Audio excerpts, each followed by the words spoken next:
हरे कृष्णा। तो आज हम कल का विषय कंटिन्यू कर रहे हैं। कल हमने 18वां अध्याय श्रीमद् भगवद गीता का 18वां अध्याय के 42 नंबर श्लोक हमने चर्चा किया था। तो उसको थोड़ा संक्षिप्त में समराइज कर लेंगे। कल क्या चर्चा हुई थी?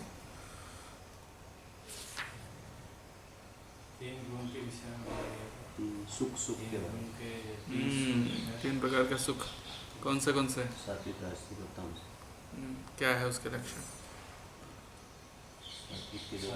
सात्विक सुख जो है पहले बहुत कष्टदायी होता है, परिणाम में अमृत जैसा होता है। वो सुख बुद्धि और आत्मा से निकलता है, रियलाइज होता है। हाँ, राइट। बुद्धि और आत्मा का प्रसन्नता से आता है। जब बुद्धि और आत्मा प्रसन्न होता है तो उससे जो सुख है वो सात्विक सुख है। आत्मबुद्धि प्रसादजम। प्रसादजम का मतलब होता है प्रसाद यानी प्रसन्न होना। तो जब प्रसन्न होता है तब उससे जो सुख मिलता है वो सात्विक है। उसके बाद राजसिक सुख जो शुरू में तो इंद्रिय और विषय मिल के जो सुख उत्पन्न होता है, पहले अमृत जैसा लगता है और बाद में जहर जैसा लगता है। इसको राजसिक सुख। करेक्ट। यानी यत्तदग्रे यदग्रे अमृतोपम। क्या है वो?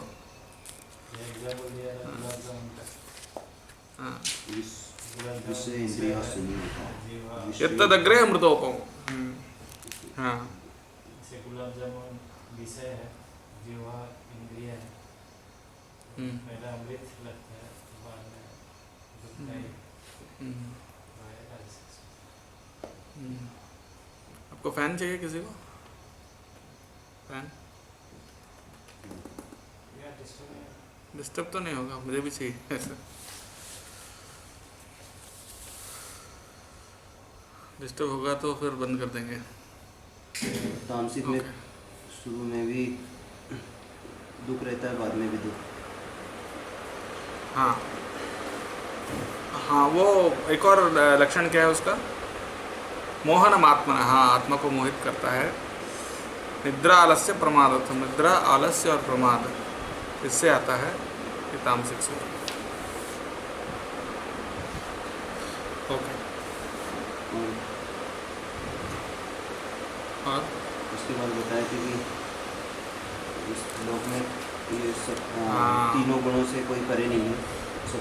इस पृथ्वी में भी और स्वर्गलोक में भी, देवताओं में से भी कोई भी ऐसे व्यक्ति नहीं है जो तीनों गुणों से प्रभावित नहीं है। सब तीनों गुणों से प्रभावित है। उसी के कारण, स्वभाव के कारण और कर्मों के गुणों के कारण तीन गुणों में जो अगर कोई बाहर से आया हो तो बात अलग है। बाहर से आया हो तो अलग है। वो तो क्या बोलते हैं उसको, फॉरेनर है। जो वैष्णव आचार्य हैं तो फॉरेनर, विदेशी, यानी भगवान का धाम से है, इसलिए वो तीन गुणों से प्रभावित नहीं है। लेकिन बाकी इस जगत का जो भी है व्यक्ति, वो तीनों गुणों से जरूर प्रभावित होगा। ओके। तो ये ब्राह्मण, क्षत्रिय, वैश्य और शूद्र जो हैं, ये उनका जो कर्म किस प्रकार से विभक्त किया गया है? उनके गुणों के आधार पर। कर्माणि प्रविभक्तानि स्वभाव प्रभावेर गुणे ही। उनके स्वभाव से आए हुए जो गुण हैं, उनके आधार पर उनके कर्म तय किया गया है ब्राह्मणों, चारों वर्णों का। उसमें पहले तो हमने ब्राह्मणों का चर्चा किया था। ब्राह्मणों के कितने गुण हैं? 9 गुण हैं। कौन से?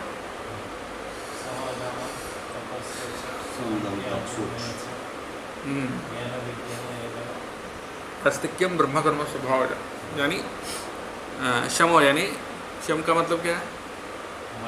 Mind control. और दमो का मतलब इन सेंस कंट्रोल। तपः, तपस्या मतलब तपस्या, शौचम स्वच्छता, शांति सहनशीलता, आर्जवम सरलता, ज्ञानम ज्ञान, विज्ञानम प्रैक्टिकल एप्लीकेशन से जो रियलाइजेशन होता है, और फिर आस्तिक्यम दृढ़ विश्वास। आस्तिक्य का मतलब ये क्वालिटीज ब्राह्मणों का है, इन क्वालिटीज के आधार पर वो काम करते हैं। फिर अगले श्लोक देखिए, ओम नमो भगवते वासुदेवाय, ओम नमो भगवते वासुदेवाय, ओम नमो भगवते वासुदेवाय, ओम नमो भगवते वासुदेवाय, ओम नमो भगवते वासुदेवाय। ओम ज्ञानतिमिरान्धस्य ज्ञानाञ्जनशलाकया चक्षुरुन्मीलितं येन तस्मै श्रीगुरवे नमः। श्रीचैतन्यमनोभीष्टं स्थापितं येन भूतले स्वयं रूपः कदा मह्यं ददाति स्वपदान्तिकं। नमः ओं विष्णुपादाय कृष्णप्रेष्ठाय भूतले श्रीमते भक्तिवेदान्तस्वामिन्निति नामिने। नमस्ते सारस्वते देवे गौरवाणी प्रचारिणे निर्विशेषशून्यवादी पाश्चात्यदेशतारिणे। जय श्री कृष्ण चैतन्य प्रभु नित्यानंद श्री अद्वैत गदाधर श्रीवासादि गौरभक्तवृंद। हरे कृष्ण कृष्ण कृष्ण हरे हरे, हरे राम राम राम हरे हरे।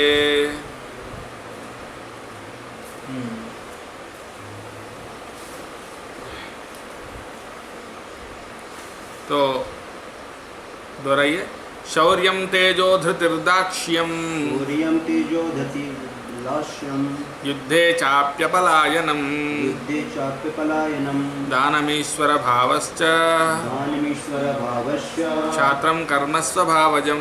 क्षात्रम कर्म स्वभावजम। क्षत्रियों के लक्षण बताए गए हैं। सबसे पहले क्या है, शौर्यम। शौर्यम मतलब वीरता, हीरोइज्म। शौर्यम का मतलब डर का ऑपोजिट, इसके अंदर डर नहीं है। साहसी, साहसी होना चाहिए। शूरता का मतलब यही है कि अपना साहस होना चाहिए। और वीर, वीर का मतलब क्या होता है? मेन मीनिंग वीरता ही। वीरता का मतलब क्या होता है, यही पूछ रहा हूँ। किसको वीर कहते हैं? हाथ में तलवार होना चाहिए। वो पराक्रमी है। हैं? पराक्रमी, पराक्रमी का मतलब बहादुर। बहादुर। बहादुर मतलब वही निडर, निडर, डरता नहीं। पहला साहसी। और तेजो, तेजो मतलब पावर, बल, पावर, शक्ति। धृति, धृति यानी डिटर्मिनेशन, काम कंप्लीट होने तक छोड़ेगा नहीं। हाँ, काम कंप्लीट होने तक छोड़ना नहीं, ये धृति। फिर दाक्ष्यम, दाक्ष्यम का मतलब दक्षता, रिसोर्सफुलनेस, यानी सक्षम है कोई भी काम करने के लिए, उनके पास रिसोर्सेस हैं। हाँ, अगर मान लीजिए कोई बड़ा मंदिर बनाना है, क्षत्रियों का यही था ना। अब देखो, अभी भी आप दक्षिण भारत में जाओगे, आपको एक्चुअली रियल जो मंदिर प्रॉपरली जो वैदिक कंस्ट्रक्शन देखना है तो दक्षिण भारत ही जाना पड़ेगा, उत्तर भारत में नहीं है, बहुत कम है। दक्षिण भारत में अगर आप जाएंगे, एक ही पत्थर से बना वो मंदिर पूरा मिलेगा। ऐसे बहुत सारे मंदिर एक ही पत्थर से, मतलब वो पत्थर के अंदर से वो निकाल के वो बनाया, और हर जो खंभा है उसको, इसके अंदर भी कितना नक्काशी, कितना उसका बहुत फाइन, क्या बोलते हैं उसको, आर्किटेक्चर, छोटे इतने कितना फाइन। 1000 साल हो गया, अभी भी ऐसा है। हाँ, तो एक जगह भी गलत हो जाएगा तो पूरा बेकार हो जाएगा ना। तो अंदर से पूरा गर्भगृह से लेके पूरा बाहर तक पूरा उसका शिखर सब कुछ एक ही पत्थर से बना हुआ। ऐसे भी बहुत सारे मंदिर मिलेंगे। और ऐसे मंदिर है जिसके ऊपर, जो शिखर के ऊपर एक ही पत्थर से वो बना हुआ है, और इतना बड़ा पत्थर है कि वो कैसे उठाया इतना ऊपर, किसी को पता नहीं आज तक। बड़े बड़े वैज्ञानिक लोग सोच रहे हैं कैसे उठाया होगा इतना वजन का पत्थर। हाथियों से भी, किसी से भी उतना ऊपर उठाना मुश्किल, इम्पॉसिबल। कैसे उठाया पता नहीं। सिर्फ एक ही एक्सप्लेनेशन है, देवताओं ने बनाया है इसको। ऐसा बहुत सारे टेम्पल्स हैं। तो इसको बनाने के लिए रिसोर्सेज चाहिए, क्या क्या चाहिए? पैसा भी तो चाहिए, लोग भी चाहिए, मैन पावर चाहिए, और वो होने से भी नहीं होगा।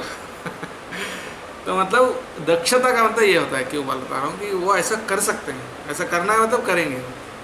ज़रूरत पड़े तो इंद्र के साथ भी लड़ाई करेंगे। जैसे पृथ्वी महाराज का जो बेटा विजिताश्व, इंद्र को भी हरा दे, इंद्र को भी मारने के लिए तैयार हो गया और भाग गया इंद्र। तो यानी क्षत्रिय के पास इतना एबिलिटी होता था, रिसोर्सफुलनेस, मतलब कोई उनके लिए कोई इम्पॉसिबल नहीं है, असाध्य कुछ भी नहीं, उनके लिए असाध्य कुछ भी नहीं। एक और उदाहरण है त्रिशंकु। त्रिशंकु ने सोचा कि मैं इसी शरीर में स्वर्गलोक जाना चाहता हूँ, लेकिन इंद्र तो लेगा नहीं, क्योंकि वो इतना पुण्य नहीं किया। तो फिर विश्वामित्र ने क्या किया, मैं अपनी शक्ति से भेजूंगा, उन्हें उनकी शक्ति से ऊपर भेज रहे, लेकिन इंद्र उनकी शक्ति से नीचे भेज रहे। ये ऊपर जा रहे फिर वापस नीचे आ रहे। पहले ही अच्छा था, नीचे था, अभी तो ऊपर नीचे जा रहा हूँ, क्या हुआ? तो विश्वामित्र ने उनके लिए अलग स्वर्ग बना दिया, उसमें देवता भी है, उसमें अप्सराएं भी हैं, सब सब है, डुप्लीकेट बना दिया उसका स्वर्ग। मतलब कहने का मतलब है कि रिसोर्सफुलनेस, मतलब कोई भी चीज़ उनके लिए असाध्य नहीं है। एक और उदाहरण, विश्वामित्र, उनको सोचा कि मुझे ब्रह्म ऋषि बनना है। उसको तो सुरभि गाय चाहिए था वशिष्ठ मुनि का, तो सुरभि गाय नहीं मिला। हाँ, कोशिश किया जबरदस्ती लेने के लिए, लेकिन संभव नहीं हुआ। तो फिर सोचा ब्राह्मणों का शक्ति ज़्यादा है, तो मुझे भी ब्राह्मण बनना है, ब्रह्म ऋषि बनना है। उसके लिए कितने बार फेल हुआ, मैंने कहा ही, फिर फेल हुआ। फिर पहली बार तो काम के वजह से, फिर दूसरी बार तो फिर क्रोध के वजह से फेल हुआ, उनको भस्म कर दिया। उससे भी उनका ये नाश हुआ, मतलब शक्ति। फिर तीसरी बार फिर किया। हाँ, इस तरह से अल्टीमेटली फाइनली तो वो विजयी हो गया, राइट। तो क्षत्रियों का ऐसा रहता है, जो चाहिए वो किसी भी हालत में हासिल करना, लेकिन अगर वो लक्षण भगवान की सेवा में उपयोग नहीं होगा, फिर वो असुर बन जाए, फिर वो क्षत्रिय भूमि के लिए भार बन जाए। हाँ, इसीलिए तो भगवान कृष्ण आए थे ना, बहुत सारे जो क्षत्रिय वंश में ऐसे ऐसे लोग थे, इसलिए परशुराम ने भी आके सबको मार डाला, क्योंकि वो क्षत्रिय थे, लेकिन वो उसको धर्म के लिए उपयोग नहीं किया, वो अपनी इंद्रिय तृप्ति के लिए उपयोग करने लगे, या फिर भगवान की सेवा के अलावा अलग से। तो उनके अंदर ये होता है दाक्ष्यम, यानी रिसोर्सफुलनेस। रिसोर्सफुलनेस मतलब दक्षता। फिर युद्धे चापि अपलायनम, यानी युद्ध में अपलायन, यानी पलायन नहीं करते, युद्ध में पीठ नहीं दिखाते। उसके बाद दानम, दानम का मतलब दान देना। और दान देने का भी बहुत उदाहरण है। शिबी अपना शरीर का मांस भी दे दे, शिबी चक्रवर्ती। दंतिदेव वो 40 दिन का उपवास के बाद प्रसाद लेने के लिए बैठा है, फिर कोई पहले ब्राह्मण आ गया, उसको आधा दे दिया, फिर उसके बाद कोई और आ गया, उसको शूद्र आया, उसको भी दे दिया, फिर चंडाल आया कुत्तों को लेके, वो जो पानी था वो भी दे दिया। तो दानम ऐसा होता है क्षत्रियों का। और ईश्वर भावश्च, ईश्वर भाव का मतलब क्या होता है?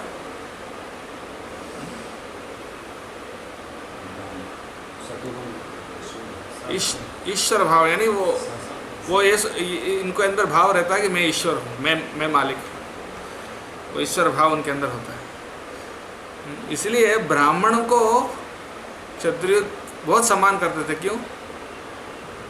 क्योंकि क्षत्रियों के ईश्वर भाव को वो टच नहीं करते थे।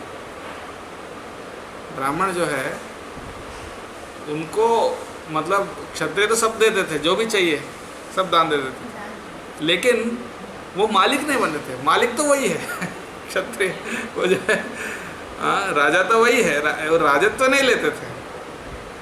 राजा तो उसका ईश्वर भाव को ठेस नहीं पहुँचता है, उसका ईश्वर भाव ऐसे ही रहता है।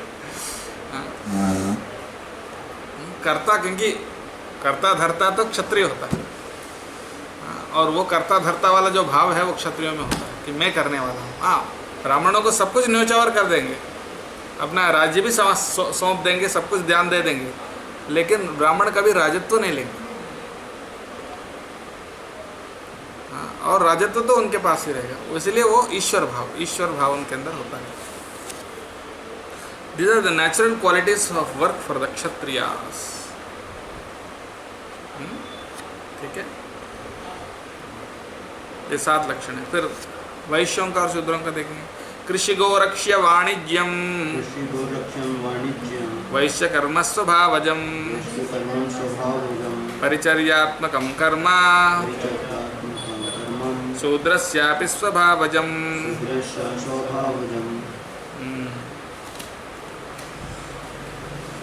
कृषि गौरक्ष्य वाणिज्य, वैश्यों का 3 ही लक्षण बताए।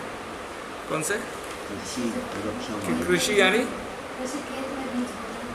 खेती करना, और गौरक्ष्य गाय की रक्षा करना, और वाणिज्यम मतलब व्यापार, बिजनेस, व्यापार करना। ये वैश्यों का स्वभाव है। और शूद्रों का एक ही लक्षण बताया, वो क्या है? परिचर्यात्मकम कर्म, परिचर्या यानी सेवा करना, जो बताया गया वो। बाकी ब्राह्मण क्षत्रिय वैश्य किसी न किसी की सेवा करते हैं, ब्राह्मणों का हो, क्षत्रियों का हो, वैश्यों का हो, उनकी आज्ञा के अनुसार काम करना शूद्रों का काम। सर्विस टू अदर्स, तो ये बताया। उसके बाद देखिए, अभी से मेन फिलॉसफी अभी है। अभी से थोड़ा सा ज्ञान आएगा। एक्चुअली भक्ति में अभी जा रहा है, देखिए अब से भक्ति में जा रहे हैं। अभी तक ज्ञान था, एक्चुअली ज्ञान से अभी भक्ति में जा रहा है। स्वे स्वे कर्मण्यभिरतः संसिद्धिं लभते नरः स्वकर्मनिरतः सिद्धिं यथा विन्दति तच्छृणु। यथा विन्दति तच्छृणु। सब अपने अपने काम करते हुए, स्वे स्वे यानी अपने अपने, कर्मणि अभिरतः, कर्मणि यानी कर्मों में, अभिरत यानी लगे हुए, अपने अपने कर्मों में लगे हुए, संसिद्धिं लभते नरः, व्यक्ति सिद्धि को प्राप्त करता है। तो फिर वो कैसे होगा? अपने अपने कर्म के माध्यम से सिद्धि को कैसे प्राप्त करेगा? यथा विन्दति तत् शृणु, कैसे वो प्राप्त करेगा वो सुनिए।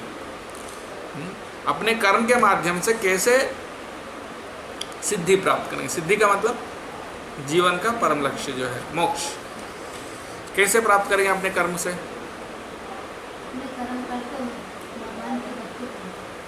वही अब आगे बताएंगे।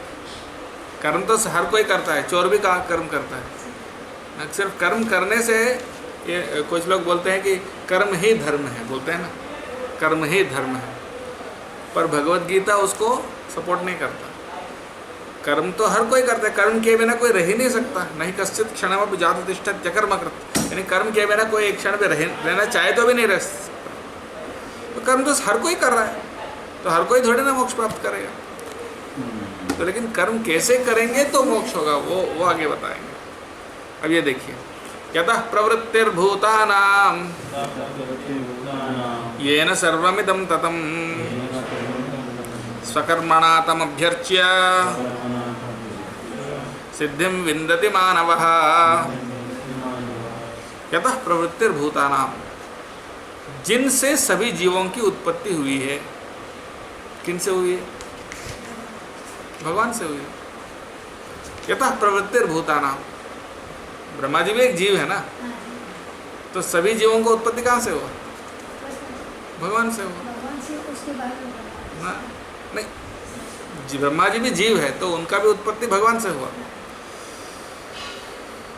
तो जिनसे सभी जीवों का उत्पत्ति हुआ, येन सर्वमिदं ततं, जो सभी जगह सर्वत्र विराजमान है। सर्वत्र कौन विराजमान है?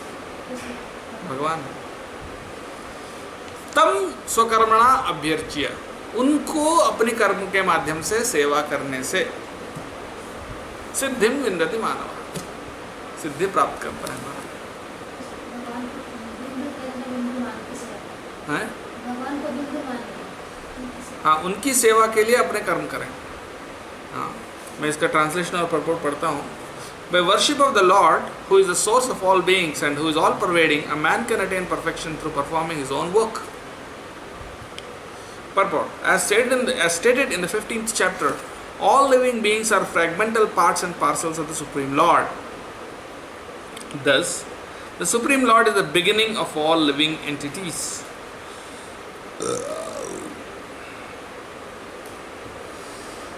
हाँ, ये तो वही बता रहे हैं कि भगवान सबका स्रोत है। This is confirmed in the Vedanta Sutra जन्माद्यस्यतः।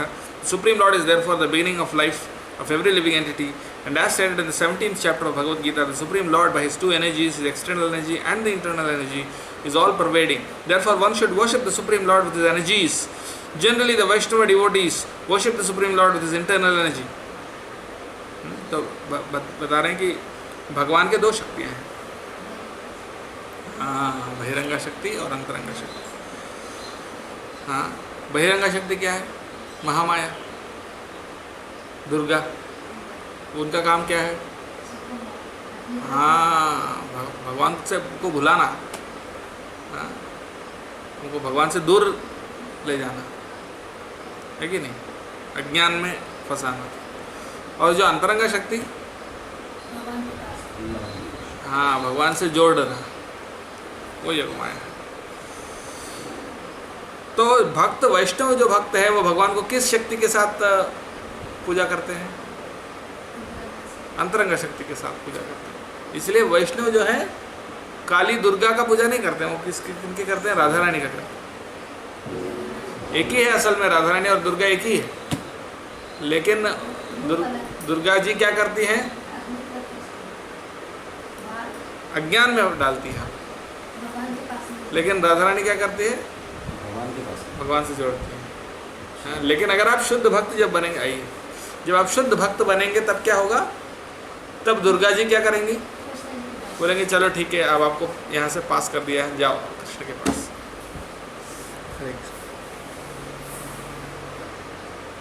भगवान को पैर नहीं दिखाना चाहिए।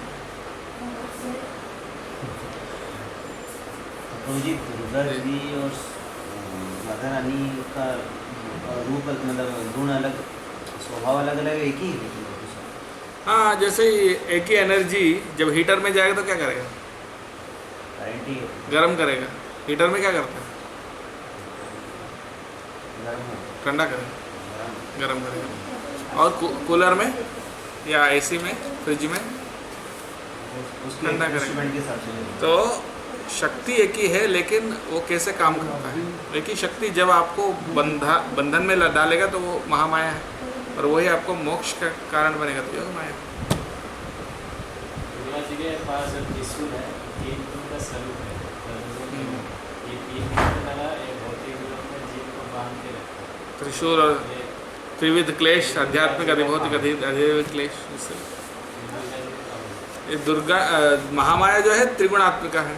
तो जैसे प्रभु जी, जैसे जब भक्ति में लोग आते हैं तो जैसे ज़्यादा विपत्ति ज़्यादा आती है। मतलब आदमी ऐसा होता है कि पहले अच्छे थे, भक्ति में आने के बाद में अपने ऐसे हो रहे हैं, तो आदमी थोड़ा भक्ति से फिर वापस पीछे खींचा। हाँ, वही माया का काम है ना, माया का यही काम है, बंधन में फंसाना। तो देखिए इसमें कई बार जैसे अभी जैसे हम बोल रहे हैं कि माया देवी का काम है, दुर्गा देवी का काम है जीव को भगवान से दूर करना। तो फिर एक तरफ हम ये भी सुनते हैं कि जो दुर्गा देवी एक्चुअली जब मटेरियल वर्ल्ड में है तो जो कष्ट के माध्यम से उनको ये याद दिलाना चाहती है कि this is not our real home. तो अल्टीमेटली उस दृष्टिकोण से देखा जाए तो वो याद भी करा रही है भगवान को, लेकिन एक तरफ हम बोल रहे हैं कि वो दूर कर रही है। तो इसको कैसे समझेंगे? बहुत अच्छा प्रश्न है। भगवान को भुलाना एक सज़ा है, और हर सज़ा का उद्देश्य यही होता है व्यक्ति का रिफॉर्मेशन। अल्टीमेटली ये बात सही है कि दुर्गा देवी भी हमको भक्ति करने के लिए मदद कर रही है, लेकिन वो इनडायरेक्टली कर रही है,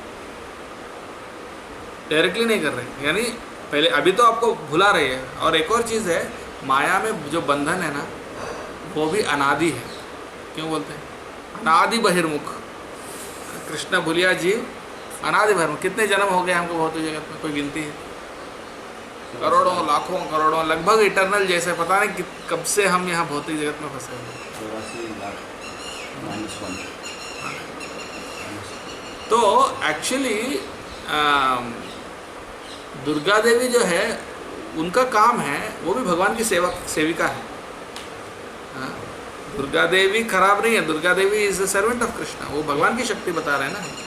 तो भगवान की शक्ति का मतलब क्या है? भगवान के आदेश से ही काम करती है। मैं अध्यक्षेण प्रकृति सोयते सचराचरम। मेरी अध्यक्षता से ही माया काम करती है, भगवान कह रहे हैं। दुर्गा देवी स्पॉन्सर ऑफ श्री रोधी राधा रानी। हाँ, तो दुर्गा देवी का काम, दुर्गा देवी भगवान के आदेश से ही काम कर रही है। लेकिन उनका काम क्या है? बांध के रखना। इनफैक्ट कोई अगर बाहर निकलने का कोशिश भी करे तो उनको भी वापस अपने बंधन में रखने की कोशिश करती है। उनको जाने नहीं देती। अगर कोई जाने का कोशिश कर रहा है, जा रहा है, देखता हूँ कहाँ तक जाओगे, आओ वापस। ये तो उनका काम यही है कि आपको वापस भौतिक बंधन में फंसाना। लेकिन वो जॉब डिस्क्रिप्शन किसने दिया? भगवान नहीं दिया उनको। तो भगवान का आदेश ही पालन कर रहे हैं, वो तो शुद्ध भक्त हैं भगवान के। हाँ, लेकिन अगर हमको बाहर जाना है तो उसके लिए दुर्गा देवी से मांगने से नहीं होगा वो काम। तब आपको राधा रानी का आश्रय लेना होगा, अंतरंग शक्ति का आश्रय लेना होगा। ऐसा नहीं हे दुर्गा मैया आप मुझे यहाँ से आपके बंधन से निकाल दो ना, भगवान की सेवा करने दो ना। हाँ ठीक है, प्रार्थना भी करना चाहिए उनका भी, लेकिन आपको राधा रानी का अंतरंग शक्ति का आश्रय जब तक नहीं लेंगे, वही बता रहे तटस्था। कौन है? तटस्था शक्ति। तटस्था का मतलब क्या है? बीच में, तट में। जैसे कुछ रेत जो समुद्र में के पास जो रेत होता है ना, वो कभी कभी बाहर रहता है समुद्र के बाहर, कभी कभी समुद्र के अंदर रहता है। वैसे ही हम कभी कभी योग माया में रहते हैं, कभी कभी महामाया में रहते हैं। तो जब तक आप योग माया का आश्रय नहीं लेंगे तब तक महामाया नहीं छोड़ेगी आप। That's the point. तो दुर्गा देवी आपको तब तक नहीं छोड़ेगी जब तक आप अंतरंग शक्ति यानी भक्ति का आश्रय लेकर पूरी तरह से कस के भगवान के चरण को पकड़ के पूरी तरह से भक्ति का आश्रय जब तक नहीं लेंगे ना, तब तक महामाया नहीं छोड़ेगी। और वो तो भगवान का ही सेवा कर रही है इनडायरेक्टली। जैसे पुलिस का काम क्या है? कैदी को तो अंदर ही रखेंगे, बाहर थोड़ी ना जाने देंगे।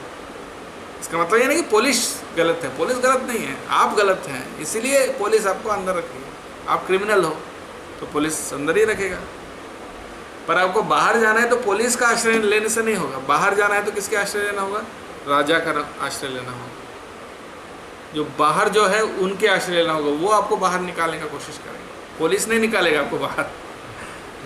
नवोदय भक्ति में प्रेम के नीचे तक यदि भाव तक भी है तो वो माया उसको पकड़ने का रहता है, डर रहता है। क्या नवोदय भक्ति है, श्रद्धा साधु संग, तो जो प्रेम के लेवल पे माया का प्रभाव नहीं है, लेकिन भाव तक की रहता है।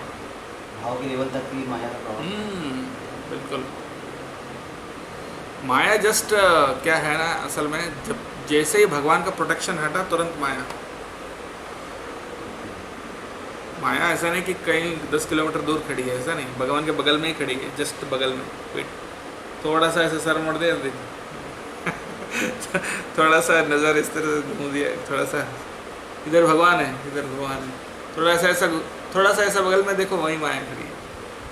वो ज़्यादा दूर नहीं खड़ी है, निकटस्थ माया, निकटस्थ यानी पास में ही खड़ी है, निकट। मुझे मेरे क्वेश्चन आगे बढ़ेंगे। ये वो माया रियल माया है कि हमारा माइंड वाला माया है? मतलब कि जैसे हम भगवान को याद नहीं कर रहे, रिवील नहीं कर पा रहे, तो वो माया कहलाए। तो वो तो हमारा माइंड 99%। तो माया काम करती है तो किसी इंस्ट्रूमेंट के माध्यम से काम करती है ना। वो इंस्ट्रूमेंट आपका माइंड है। अब जैसे आप कोई भी काम करते हो तो कुछ परिकर तो यूज़ करते हो ना, कुछ इंस्ट्रूमेंट यूज़ करते हो ना। अब खाना बनाना है, ऐसे थोड़ी बनाते हैं, कढ़ाई लेते हैं, चम्मच लेते हैं, कुछ तो लेके ही बनाएंगे ना आप। तो ऐसे ही माया काम करती है। कैसे करती है? आपके माइंड और सेंसेस और सेंस ऑब्जेक्ट्स के माध्यम से करेगी। कुछ परसेंट तो हमारा मतलब माइंड भी माया का ही इंस्ट्रूमेंट है। जब जब कंडीशन स्टेट में है, जब तक माइंड तो माया का ही एक परिकर है, मतलब एक इंस्ट्रूमेंट है। ओके, तो इसके लिए सॉल्यूशन एक ही है, भक्ति। राधा रानी, यानी राधा रानी का मतलब क्या है? भक्ति की शक्ति क्या है? भक्ति। तो उसका आश्रय लेने से ही सिर्फ तब आपको माया महामाया छोड़ेगी। अगर भगवान जब रोकेगा तो तभी माया रुकेगी, और किसी के नहीं सुनेगी वो।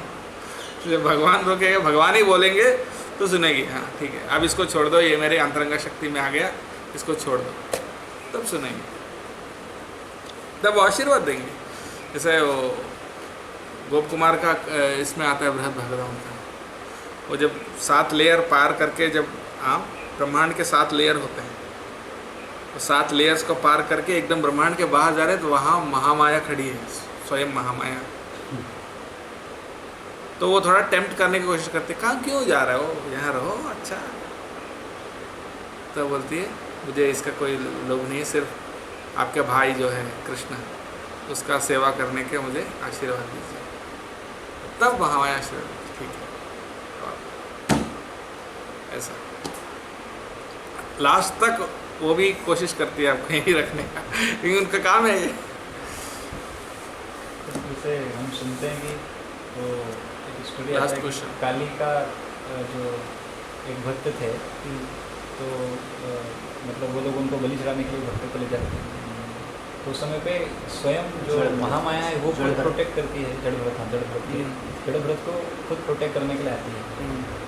तो एक दृष्टिकोण से तो यहाँ पर तो वो अपोजिट हो गया है एक तरह से, क्योंकि माया देवी ऑलवेज हमको थोड़ा अलग करती है, मतलब बद्धता में रखती है, पर वहाँ वो खुद प्रोटेक्ट कर रही है।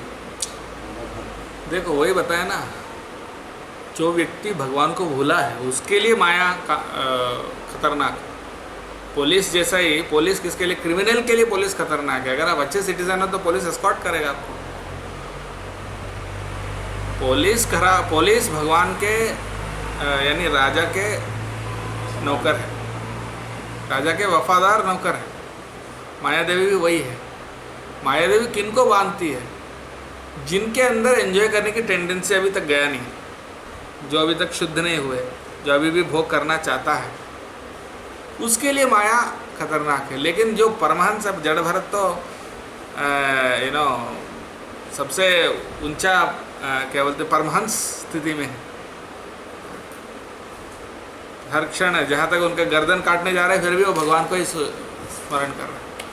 तो ऐसा व्यक्ति तो वो तो माया का अधीन में थोड़ी है, वो तो अंतरंगा शक्ति का अधीन में है। तो उनके लिए माया खतरनाक नहीं है, वो हमारे लिए है जो बद्ध अवस्था में है, उनके लिए। अपन हो जाते हैं। आज पुलिस से कौन डरता है बताइए मुझे? तो चोर है वही डरेगा ना, जो अच्छा आदमी थोड़ी ना पुलिस से डरेगा। इनफैक्ट अच्छा आदमी को पुलिस को देख के और हिम्मत हो, हाँ पुलिस आ गया, और उसको हिम्मत होगा। लेकिन हम जब तक वो स्टेज लास्ट तक, जब तक आप कृष्ण प्रेम प्राप्त नहीं करेंगे, तब तक आपको माया से डरना है। क्योंकि जब तक आपके अंदर लेश मात्र भी वो डिज़ायर है एंजॉय करने का भगवान से अलग होकर, तो आप माया आपको फिर भी बांधेगी, छोड़ेगी नहीं। Okay, question is answered. Okay, श्रेयान् स्वधर्मो विगुणः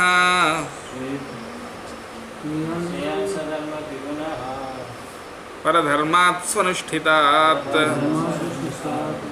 स्वधर्मे निधन स्वभावनियतं कर्म कुर्वन्नाप्नोति किल्बिषम्।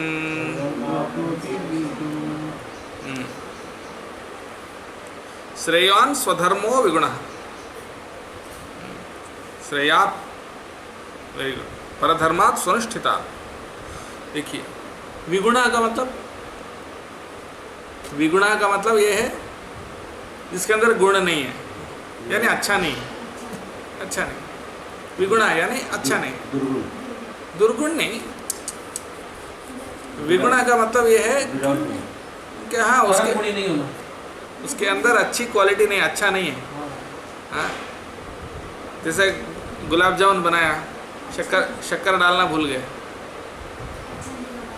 मान लीजिए आपको शक्कर डाल के बोलने से गुलाब जामुन बन भी नहीं सकता, बहुत अलग है। हाँ जैसा भी, हाँ जो भी है। तो जो भी बनाया आप क्या बोलेंगे, अच्छा नहीं है, बोलेंगे विगुणा। विगुणा मतलब उसके अंदर अच्छा नहीं है, मतलब स्वधर्मो विगुण है, यानी स्वधर्म जो है विगुणा यानी अच्छा से नहीं किया गया है, वो बेटर है, ना कि दूसरे का काम परधर्मात् स्वनुष्ठितात्। परधर्म यानी दूसरे का काम, सुअनुष्ठितात् यानी बहुत अच्छा से किया हो, दूसरे का काम बहुत अच्छा से किया हो, उससे बेटर क्या है, अपना काम बेकार से किया हो। समझ गए ना? श्रेयान स्वधर्मो विगुण परधर्मात् स्वनुष्ठितात्, यानी आपका अगर मान लीजिए आप ब्राह्मण हो, ब्राह्मण का काम क्या है, पठन पाठन यजन याजन दान प्रतिग्रह, शास्त्र पढ़ना, शास्त्र सिखाना, हाँ भगवान की भक्ति का पूजा करना, दूसरों से करवाना, हाँ ये है ना, दान लेना और दान देना। और क्षत्रियों का काम है शासन करना। अगर मान लीजिए कोई ब्राह्मण है, अपना काम छोड़ के क्षत्रिय बन गया, अच्छा से पालन कर रहा, अच्छा से कर रहा क्षत्रियों का काम, लेकिन वो नहीं करना। भगवान बोल रहे हैं भले आप ब्राह्मण का काम करो, भले बेकार, मतलब इतना अच्छा से भी नहीं किया कोई चले, फिर भी चलेगा। समझ गया ना? भले दूसरों का काम अच्छा से करने से भी बेटर क्या है, अपना काम थोड़ा सा कम क्वालिटी में भी करे तो चलेगा। ऐसा स्वभावनियतम कर्म कुर्वन् नाप्नोति किल्बिषम्। स्वभाव का जो कर्म है वो करने से ना आपनोति किल्बिषम्, उसको कोई सिंफुल रिएक्शन नहीं मिलेगा। अपना स्वधर्म का पालन करोगे उसमें पाप नहीं मिलेगा।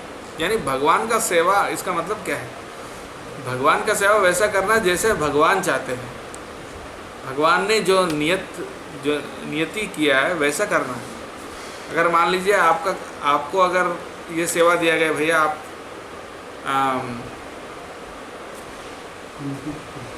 आप प्रचार करो, बुक डिस्ट्रीब्यूशन करो, ठीक है, बोले बुक डिस्ट्रीब्यूशन तो अच्छा है, लेकिन मैं टेम्पल कमांडर बन सकता हूँ, अच्छा से कर सकता हूँ मैनेजमेंट।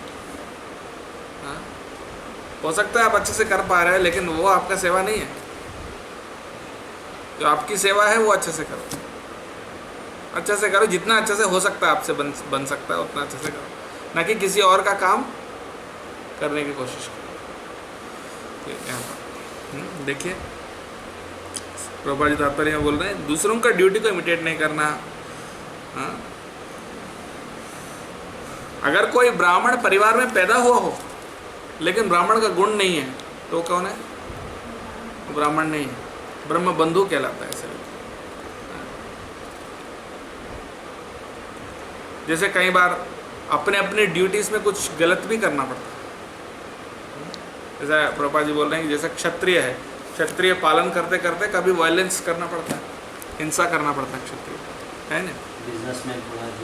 बिजनेस में झूठ बोलना पड़ता है, वेरी गुड है, लेकिन वो करने से उसको दोष नहीं लगेगा, क्योंकि वो अपना कर्तव्य है, उनका कर्तव्य है, राइट। हाँ लेकिन ऑफ कोर्स कुछ हद तक, ऐसा नहीं कि झूठ बोलते मतलब आप एकदम से धोखा दे ले, ऐसा नहीं कि आप क्या बोलते हैं लोहा दिखा के सोना है बोल के बेच दो, ऐसा नहीं, कुछ हद तक, कुछ लिमिट तक जो है वो उसका पार्ट है। लेकिन उसका मेन बात क्या है, जो भी आपका ऑक्यूपेशन है उससे मेनली आपको भगवान की सेवा करना ज़रूरी है। अगर आप अपना ड्यूटी कर रहे हो लेकिन भगवान की सेवा नहीं करो तो फिर वो कोई काम का नहीं है। तो इसलिए प्रभुपाद जी बोल रहे हैं तात्पर्य में, अगर क्षत्रिय अपने ड्यूटी करते किसी को मारता है उसको कोई पाप नहीं लगता है। जैसे अर्जुन ने कितने लोगों को मारा,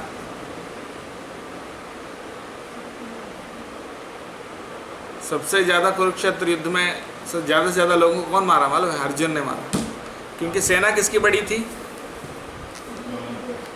कौरवों की सेना बड़ी थी, पांडवों की छोटी थी, आखिरी में सब खत्म हो गए। तो मतलब मारा किसने ज़्यादा, पांडवों ने ज़्यादा मारा। और पांडवों में से किसने ज़्यादा मारा, हाँ, तो लेकिन उनको कोई उसके लिए कोई पाप मिला ऐसा, राइट। तो हाँ, तो अपने गुणों के अनुसार जो उनका कर्तव्य है वो काम उनको करना चाहिए भगवान की सेवा में।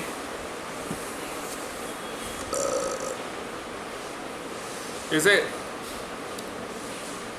कई बार ऐसा होता है कि कोई ब्राह्मण है, लेकिन वो देखता है क्षत्रिय लोग कितना अच्छे सुख से जी रहे हैं, मज़े में जी रहे हैं, बहुत ऐश्वर्य में जी रहे हैं, हम बड़े बड़े राजमहल में जी रहे हैं, और मैं तो बस एक छोटा सा झोपड़ी में जी रहा हूँ, तो मैं क्यों ना मैं क्षत्रिय बन जाऊँ, तो मुझे भी ऐसा पावर मिलेगा, ऐसा ऐश्वर्य मिलेगा, ऐसा सोचते हैं, राइट। या फिर कोई क्षत्रिय है तो ये सोचेगा ब्राह्मणों को सब सम्मान दे रहे हैं, सब पूजा कर रहे हैं, सब उनको भगवान जैसे उनका प्रचार को सब उनके सामने माथा टेक रहे हैं, हाँ, तो मेरा तो ऐसा नहीं होता है, तो मैं भी ब्राह्मण बन जाऊंगा। ऐसा हुआ। एक अरहत नाम का राजा था, वो ऋषभदेव, प्रभुपाद जी तात्पर्य में बोलते हैं भागवतम में, ऋषभदेव तो परमहंस थे, वो नंगे चलते थे, यानी उनका कोई शरीर का कोई चेतना नहीं था, लेकिन ये अरहत ने देखा, देखो सब उनको भगवान जैसे पूजा करते हैं, तो मैं भी ऐसा नंगा चलूँगा तो मुझे भी लोग ऐसा पूजा करेंगे, सोच के उनने उसका अनुकरण कर लिया। और प्रभुपाद जी ये कहते हैं कि जैन धर्म उनसे शुरू हुआ है।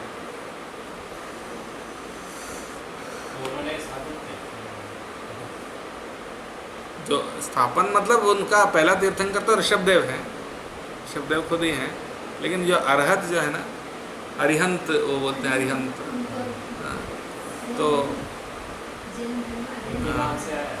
तो ये देखो, ये मेरी बात नहीं है, प्रभुपाद जी ने तात्पर्य में लिखा है भागवतम में कि ये उनने अरिहंत ने उसको प्रचार किया, यानी उसको फैलाया। ऋषभदेव तो हम भी मानते हैं कि वो भगवान है, लेकिन अरिहंत से जो बाद में आया वो थोड़ा सा गलत, मतलब उसको अनुकरण करने लगा, अनुसरण की जगह अनुकरण करने लगा। तो ये प्रभुपाद जी का विचार है, ये है, तो इसलिए हम उसको एक्सेप्ट करते हैं। हाँ, उनके अंदर यद्यपि कुछ सात्विक लक्षण है, जैसे वो मांसाहार नहीं करते हैं, बहुत सारी चीज़ें हैं, शाकाहारी रहते हैं, हाँ, लेकिन वो भगवान का जो व्यक्ति स्वरूप जो है उसको नहीं मानते हैं। ठीक है, तो यहाँ समाप्त करें। जैसे 2 नंबर के जो काम करते हैं वो सारे सेट को अपना पार्टनर मानते हैं, तो वो 2 नंबर का काम उनका जैसे होता है, तो उनका दान उनको सारे सेट में करते हैं, तो उनका क्या होता है? समझा नहीं। जैसे कुछ लोग भगवान को साक्षी मान के काम करते हैं, 2 नंबर के काम, उल्टे काम, उसमें भगवान को पार्टनर मान के जो भी कमाएंगे उसका 25% भगवान आपको अर्पित करूँगा, तो जितना कमाते हैं, मान लो 1 करोड़ कमाते 25 लाख भगवान को डोनेट कर देते हैं, उसका पाप का क्या अर्थ है? वो जो पाप कर रहे हैं, पाप क्यों हुआ? क्योंकि 2 नंबर का उल्टे सीधे मान लो अच्छा। अपनी कुछ बेच रहे हैं, जैसे ये जो 2 नंबर के काम हो गए, तो सारे सेट में पार्टनर मानते हैं, और जो आता है ना उसका भाग करके चढ़ाते हैं, तो पार्टनर नहीं मानते। देखिए, जो धोखा दे के जो पैसा कमाते हैं ना, वो भगवान को चढ़ाना भी नहीं चाहिए, क्योंकि वो पाप की कमाई है। लेकिन वही यहाँ पर बताया गया कि वैश्यों के वृत्ति में कुछ हद तक झूठ होता है, वैश्यों की वृत्ति में कुछ परसेंटेज झूठ होता है, लेकिन अगर वो 10%, 20%, 30% है तो एक बात है, लेकिन अगर वो 90% झूठ बोल रहे हैं वो एक अलग बात है।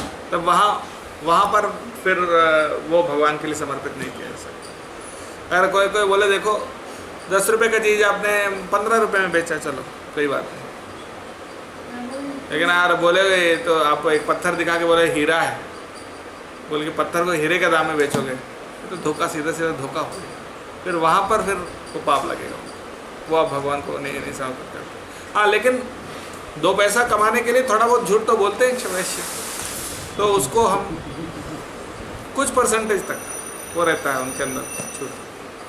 ठीक है, चलेगा। तो श्रीमद् भगवद गीता की, श्री प्रभुपाद की गौर प्रेमानंद।